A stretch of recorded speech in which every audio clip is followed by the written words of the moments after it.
Dr. Watson, would you kindly close the door behind you so that we can limit the price of your carelessness to merely hours of work rather than days? My apologies, Mr. Holmes.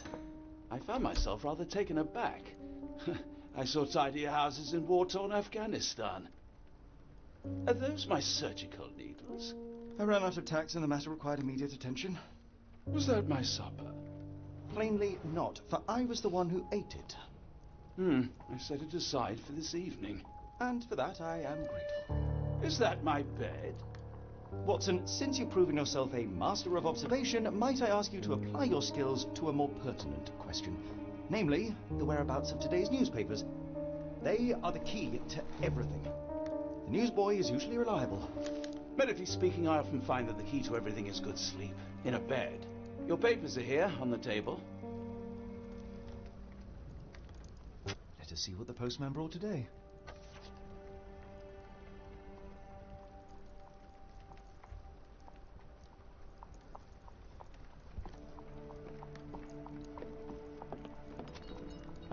This mess is getting out of hand. What will the landlady think?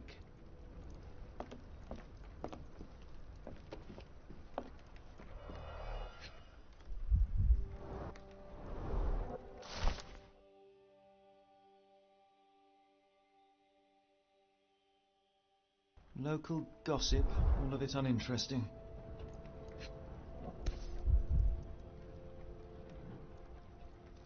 Your order from Barnes' Bookshop has arrived, Doctor. Barnes insists on delivering the books to our door, even though we could easily walk to his shop. That's good service. Another letter from Werner. I never reply, but they keep coming.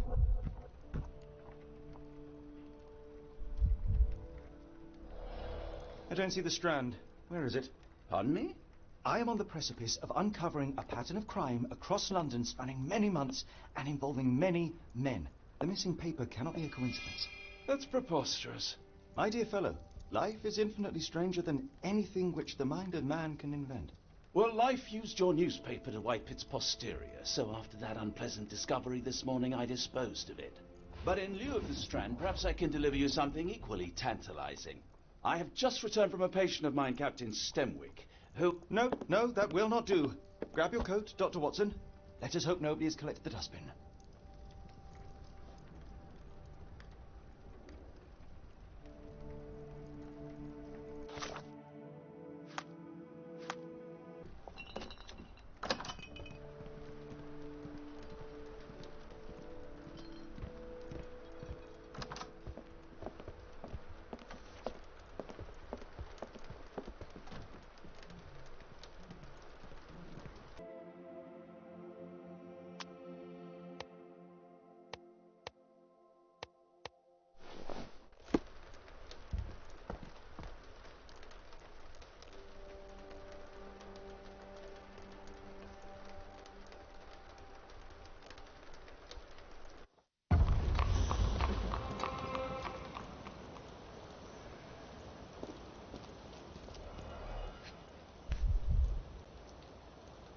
A cactus spine.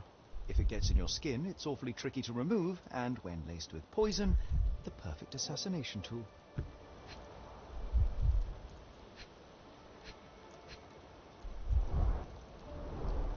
You were mistaken, Dr. Watson. The paper was indeed dirtied, but not how you implied. It's potting soil. See, Watson? The conspiracy is real. Someone tried to poison me. Poison? You? That's madness.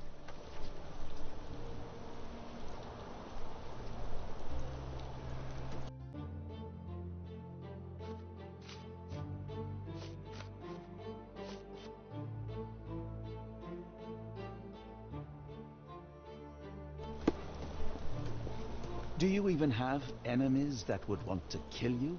Okay, perhaps from Cordona. Get the Strand! Get your copy of the Strand here!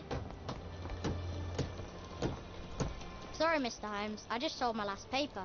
Blast. Then why are you still here? Boss pays by the hour. No sense in returning early. You're a bright child. I presume you see everything that goes on around here? Nothing gets past me, mister. Then tell me, did you notice anyone suspicious at my door this morning? Like the man with your newspaper? Precisely. What do you know? I know the value of a shilling. Dr. Watson? Cool, now I can take the day off. Which way did he go? Not sure. I was distracted by customers. Sorry. Did you see what he was up to? Nah, not really. I saw him approaching your house, but I had a customer. Then there's a loud bang. I ducked down. Not because I was scared, because I wasn't. I had to protect the merchandise, and all I could see was him kneeling at your door. Can you describe the man you saw? He was carrying a lot of books. Up to his chin they were. Never heard of a well-read assassin. Looks can deceive. Hence the appeal of disguises. All right. You earned your shilling. That'll be all. Thanks, Mr. Holmes. Maybe I could be your eyes and ears, if you have more shillings.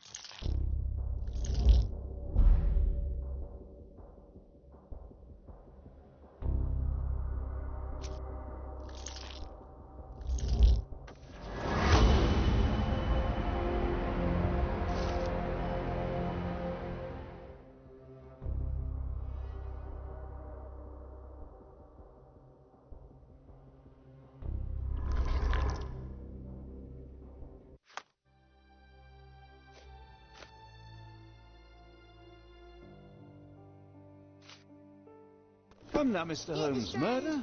Yes, Barnes has his quirks, but he also has his scruples. Not every pawn knows it's part of a game. Get the Strand. Get your copy of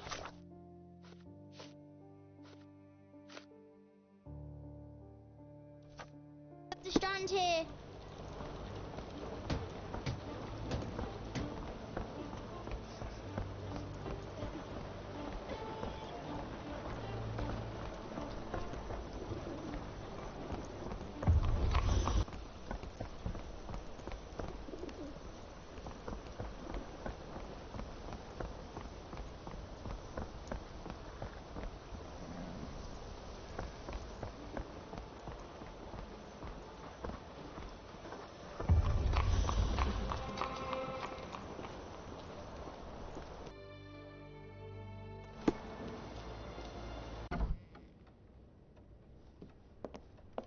How about that Vogel fellow? He seems rather obsessed with you. Would he do something like this?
Mr. Barnes, a word.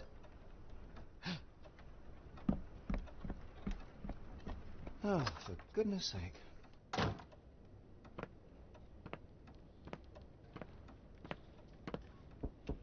Who goes there? Sherlock Holmes. Now will you please... Mr. Holmes. Golly, I did not see you come in. Would you care to answer some questions for me? Well, I wish I could, but I am deep in the weeds with work. How about we reschedule in a month or two? Come now, Mr. Barnes. It will only take a moment. Really deep in the weeds with important things. Well, help yourself to any book. Just take it and pay later. I trust you, Mr. Holmes. Barnes doesn't seem like himself. Why is he acting this way? You're asking the right questions, Doctor. Let's find a way to coax him out.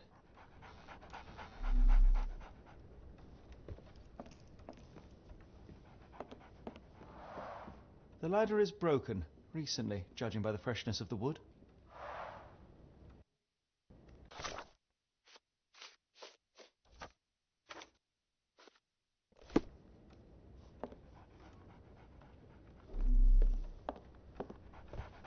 So, Barnes has a dog now. Who's a good boy? Apologies, but I can't hear you. Please come back later. I could hardly imagine anything more macabre.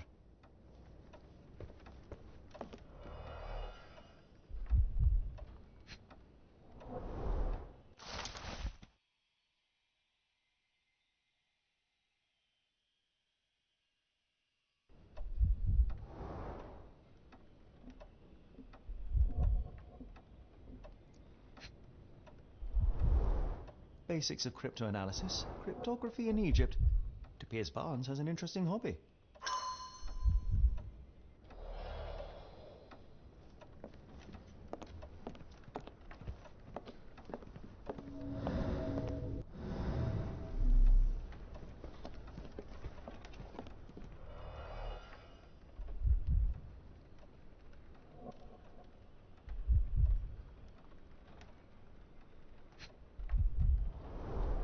An improvised stand, but it does make the flowers more visible.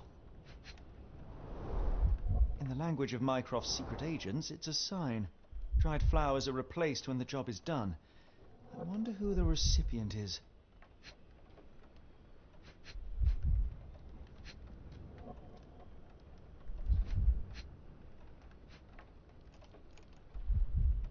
The finest view London has to offer.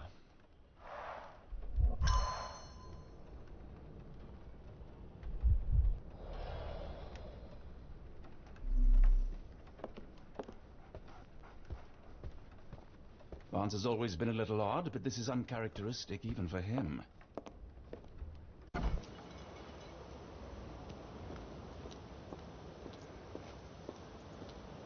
weather is dreary, isn't it? To be fair, my flowers could use the rainfall.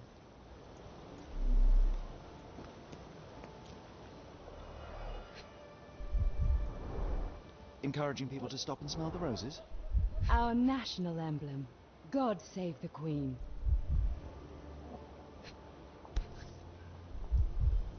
Familiar spine? That's what I found in my dustbin.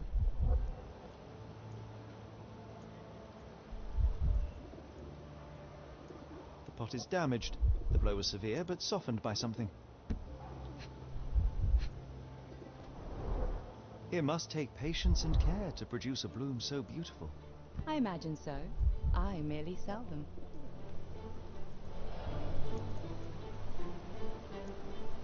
Anything tickle your fancy, Mr. Holmes?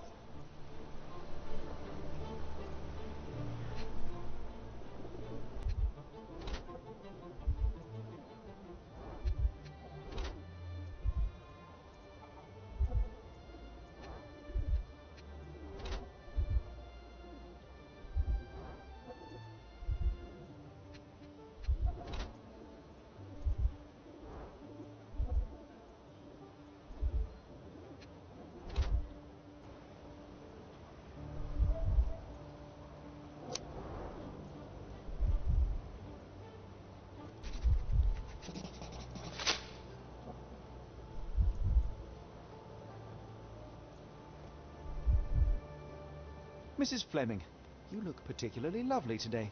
Is there a reason? Does a woman need a reason to look or feel beautiful? No, but your distant look suggests you seek one man's gaze in particular. Who told you that? Nobody. Merely a keen eye and some simple deduction. Well, I'll kindly ask you to keep your keen eye to yourself, Mr. Holmes. I'll be off.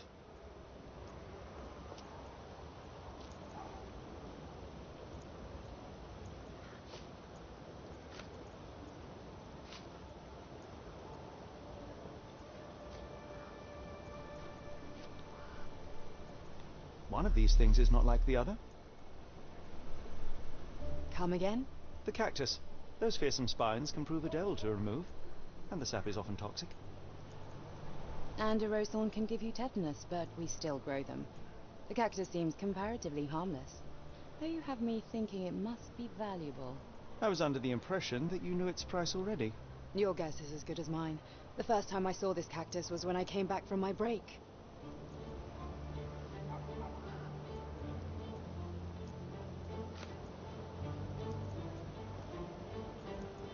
What do you make of the flowers in Barnes' shop window?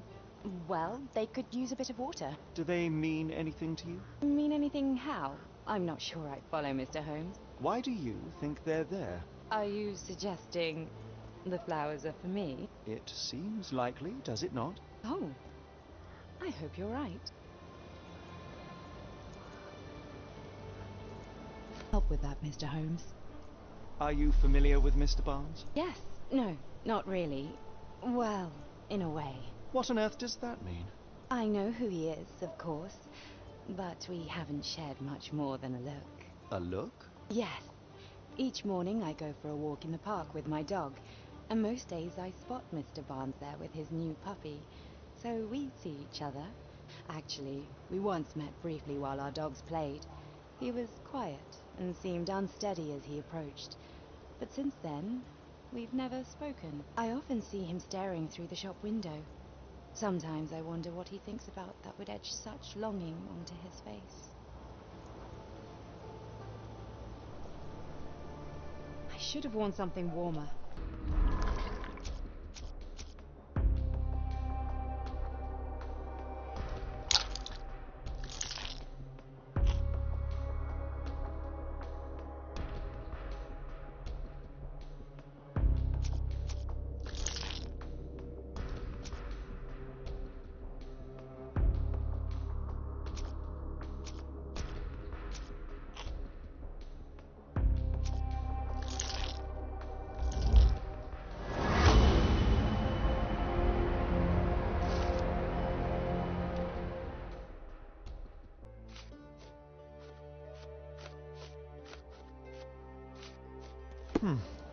I think perhaps I have been chasing shadows. Do not despair, Mr. Holmes. Even the best of us make People don't mistakes. tend to come out for flowers. We better tell Mr. Barnes what we've learned. Perhaps I should try selling door to door.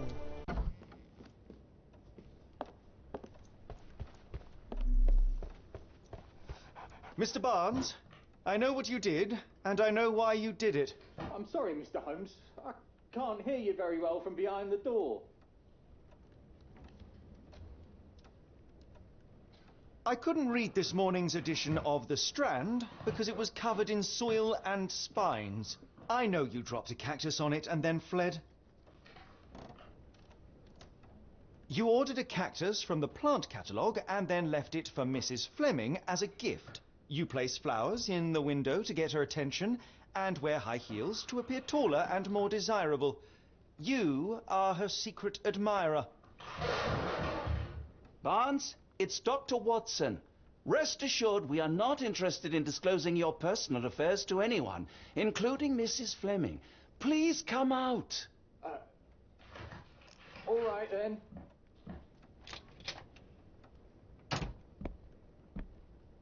So, you know what happened then? I was on my way back from the post office, having picked up the cactus and some books. It was quite an awkward package, heavy too, and when I got to your door, I dropped the cactus and your paper. Forgive me. I needed that paper to prove a theory and prevent a crime. Your actions were rather disruptive. Your clumsiness carrying the post is matched only by the clumsiness of your romantic gesture. Oh, it's true. I am useless with this sort of thing. I'm not even sure if Mrs. Fleming noticed.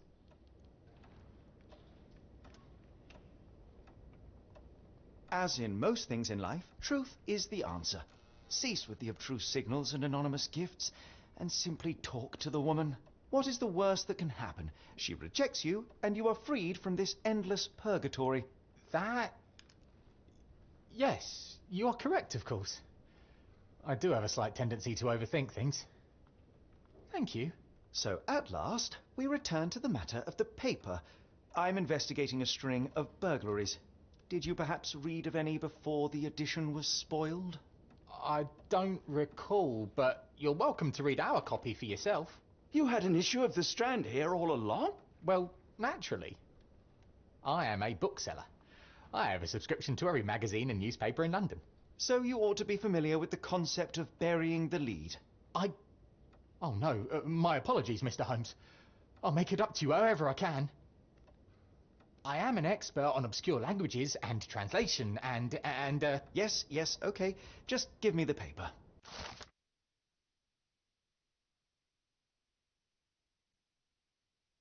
Come, Dr. Watson. Let us put this matter behind